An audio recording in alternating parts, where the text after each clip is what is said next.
As far as the electrical stuff in a flooded house goes, it depends on where the water got to. Well, we can look at this here, and you can actually see the high water mark in this house. It was flooded up to right about this level right here.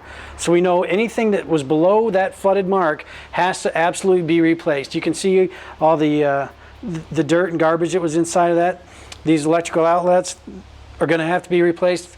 The wiring that was below this is going to have to be pulled out and replaced. Some wiring is going to be able to be salvaged, but we don't know how far that water had wicked up through this wiring. So what's going to have to happen is you're going to have a qualified and certified electrician come in and replace that wiring in a flooded house. As far as this light, obviously it was above, light fixtures that were above the levels of the flood water. That's up for the electrician to determine that.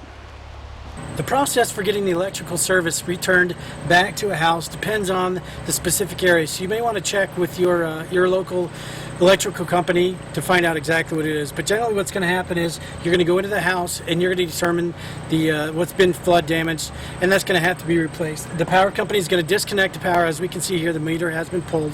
And then you're going to have to go in, and anything that's been submerged in flood water is going to have to be replaced and or refurbished. Here we can see the flood water is actually up here.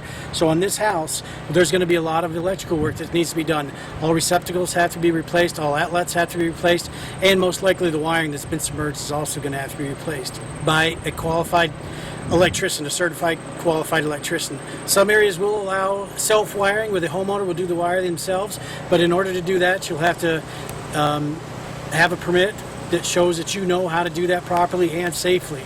After that, you'll have a certified electrician come in, and they will offer a certificate saying the house has been rewired properly. They'll contact the electrical inspector, come in, do an inspection of the house.